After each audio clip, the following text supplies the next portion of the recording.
The second book of Moses, called Exodus, chapter 1. Now these are the names of the children of Israel which came into Egypt. Every man in his household came with Jacob: Reuben, Simeon, Levi, and Judah, Issachar, Zebulun, and Benjamin, Dan, and Naphtali, Gad, and Asher. And all the souls that came out of the lions of Jacob were 70 souls, for Joseph was in Egypt already. And Joseph died, and all his brethren, and all that generation. And the children of Israel were fruitful, and increased abundantly, and multiplied, and waxed exceedingly mighty, and the land was filled with them. Now there arose up a new king over Egypt, which knew not Joseph. And he said unto his people, Behold, the people of the children of Israel are more and mightier than we. Come on, let us deal wisely with them, lest they multiply. And it come to pass that, when there falleth out any war, they join also unto our enemies, and fight against us, and so get them up out of the land. Therefore they did set over them taskmasters, to afflict them with their burdens. And they built for Pharaoh treasure cities, Pithom and Ramses. But the more they afflicted them, the more they multiplied and grew, and they were grieved because of the children of Israel. And the Egyptians made the children of Israel to serve with rigor, and they made their lives bitter with hard bondage in mortar and in brick, and in all manner of service in the field. All their service wherein they made them serve was with rigor. And the king of Egypt spake to the Hebrew midwives, of which the name of the one was Shiphrah, and the name of the other Puah. And he said, When ye do the office of a midwife to the Hebrew women, and see them upon the stools, if it be a son, then ye shall kill him, but if it be a daughter, then she shall live. But the midwives feared God, and did not as the king of Egypt commanded them, but saved the men children alive. And the king of Egypt called for the midwives, and said unto them, Why have ye done this thing, and have saved the men children alive? And the midwives said unto Pharaoh, Because the Hebrew women are not as the Egyptian women, for they are lively, and are delivered ere the midwives come in unto them. Therefore God dealt well with the midwives, and the people multiplied, and waxed very mighty. And it came to pass, because the midwives feared God, that he made them houses. And Pharaoh charged all his people, saying, Every son that is born ye shall cast into the river, and every daughter ye shall save alive. Chapter 2. And there went a man of the house of Levi, and took to wife a daughter of Levi. And the woman conceived, and bare a son. And when she saw him that he was a goodly child, she hid him 3 months. And when she could not longer hide him, she took for him an ark of bulrushes, and daubed it with slime, and with pitch, and put the child therein. And she laid it in the flags by the river's brink. And his sister stood afar off, to wit what would be done to him. And the daughter of Pharaoh came down to wash herself at the river, and her maidens walked along by the river's side. And when she saw the ark among the flags, she sent her maid to fetch it. And when she had opened it, she saw the child, and behold, the babe wept. And she had compassion on him, and said, This is one of the Hebrews' children. Then said his sister to Pharaoh's daughter, Shall I go and call to thee a nurse of the Hebrew women, that she may nurse the child for thee? And Pharaoh's daughter said to her, Go. And the maid went and called the child's mother. And Pharaoh's daughter said unto her, Take this child away, and nurse it for me, and I will give thee thy wages. And the woman took the child, and nursed it. And the child grew, and she brought him unto Pharaoh's daughter, and he became her son. And she called his name Moses. And she said, Because I drew him out of the water. And it came to pass in those days, when Moses was grown, that he went out unto his brethren, and looked on their burdens, and he spied an Egyptian smiting an Hebrew, one of his brethren. And he looked this way and that way, and when he saw that there was no man, he slew the Egyptian, and hid him in the sand.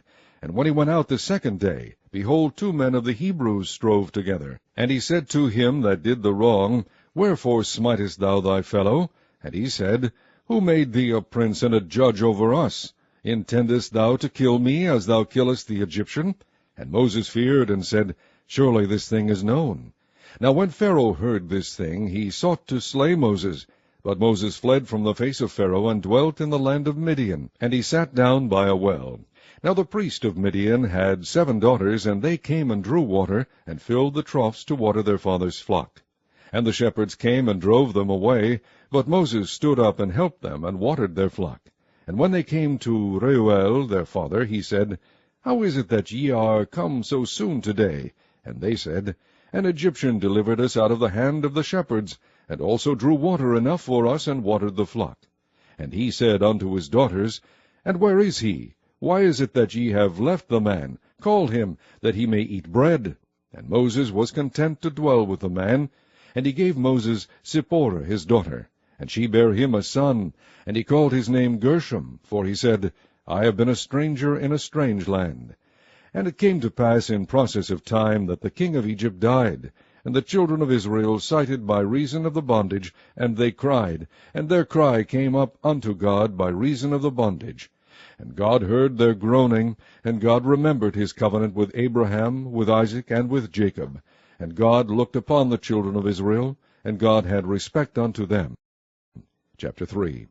Now Moses kept the flock of Jethro his father-in-law, the priest of Midian, and he led the flock to the backside of the desert, and came to the mountain of God, even to Horeb. And the angel of the Lord appeared unto him in a flame of fire out of the midst of a bush. And he looked, and behold, the bush burned with fire, and the bush was not consumed. And Moses said, I will now turn aside, and see this great sight, why the bush is not burnt. And when the Lord saw that he turned aside to see, God called unto him out of the midst of the bush, and said, Moses, Moses. And he said, Here am I. And he said, Draw not nigh hither, put off thy shoes from off thy feet, for the place whereon thou standest is holy ground. Moreover he said, I am the God of thy father, the God of Abraham, the God of Isaac, and the God of Jacob. And Moses hid his face, for he was afraid to look upon God. And the Lord said, I have surely seen the affliction of my people which are in Egypt, and have heard their cry by reason of their taskmasters, for I know their sorrows. And I am come down to deliver them out of the hand of the Egyptians, and to bring them up out of that land unto a good land, and a large, unto a land flowing with milk and honey, unto the place of the Canaanites, and the Hittites, and the Amorites, and the Perizzites, and the Hivites, and the Jebusites. Now therefore, behold, the cry of the children of Israel is come unto me, and I have also seen the oppression wherewith the Egyptians oppress them. Come now therefore, and I will send thee unto Pharaoh, that thou mayest bring forth my people, the children of Israel, out of Egypt. And Moses said unto God, Who am I, that I should go unto Pharaoh, and that I should bring forth the children of Israel out of Egypt? And he said, Certainly I will be with thee, and this shall be a token unto thee, that I have sent thee. When thou hast brought forth the people out of Egypt, ye shall serve God upon this mountain. And Moses said unto God, Behold, when I come unto the children of Israel, and shall say unto them, The God of your fathers hath sent me unto you, and they shall say to me, What is his name? What shall I say unto them? And God said unto Moses, I am that I am. And he said, Thus shalt thou say unto the children of Israel, I am hath sent me unto you. And God said moreover unto Moses, Thus shalt thou say unto the children of Israel, The Lord God of your fathers, the God of Abraham, the God of Isaac, and the God of Jacob, hath sent me unto you. This is my name forever, and this is my memorial unto all generations. Go and gather the elders of Israel together, and say unto them, The Lord God of your fathers, the God of Abraham, of Isaac, and of Jacob, appeared unto me, saying, I have surely visited you, and seen that which is done to you in Egypt. And I have said, I will bring you up out of the affliction of Egypt unto the land of the Canaanites, and the Hittites, and the Amorites, and the Perizzites, and the Hivites, and the Jebusites, unto a land flowing with milk and honey. And they shall hearken to thy voice, and thou shalt come, thou and the elders of Egypt, unto the king of Egypt, and ye shall say unto him, The Lord God of the Hebrews hath met with us. And now let us go, we beseech thee, 3 days' journey into the wilderness, that we may sacrifice to the Lord our God. And I am sure that the king of Egypt will not let you go, no, not by a mighty hand. And I will stretch out my hand, and smite Egypt with all my wonders, which I will do in the midst thereof, and after that he will let you go. And I will give this people favor in the sight of the Egyptians. And it shall come to pass that, when ye go, ye shall not go empty. But every woman shall borrow of her neighbor, and of her that sojourneth in her house, jewels of silver, and jewels of gold, and raiment, and ye shall put them upon your sons, and upon your daughters, and ye shall spoil the Egyptians. Chapter 4. And Moses answered and said, But behold, they will not believe me, nor hearken unto my voice, for they will say, The Lord hath not appeared unto thee. And the Lord said unto him, What is that in thine hand? And he said, A rod. And he said, Cast it on the ground. And he cast it on the ground, and it became a serpent, and Moses fled from before it. And the Lord said unto Moses, Put forth thine hand, and take it by the tail. And he put forth his hand, and caught it, and it became a rod in his hand, that they might believe that the Lord God of their fathers, the God of Abraham, the God of Isaac, and the God of Jacob, hath appeared unto thee. And the Lord said furthermore unto him, Put now thine hand into thy bosom. And he put his hand into his bosom, and when he took it out, behold, his hand was leprous as snow. And he said, Put thine hand into thy bosom again. And he put his hand into his bosom again, and plucked it out of his bosom, and behold, it was turned again as his other flesh. And it shall come to pass, if they will not believe thee, neither hearken to the voice of the first sign, that they will believe the voice of the latter sign. And it shall come to pass, if they will not believe also these two signs, neither hearken unto thy voice, that thou shalt take of the water of the river, and pour it upon the dry land. And the water which thou takest out of the river shall become blood upon the dry land. And Moses said unto the Lord, O my Lord, I am not eloquent, neither heretofore, nor since thou hast spoken unto thy servant, but I am slow of speech, and of a slow tongue. And the Lord said unto him, Who hath made man's mouth? Or who maketh the dumb, or deaf, or the seeing, or the blind? Have not I, the Lord? Now therefore go, and I will be with thy mouth, and teach thee what thou shalt say. And he said, O my Lord, send, I pray thee, by the hand of him whom thou wilt send.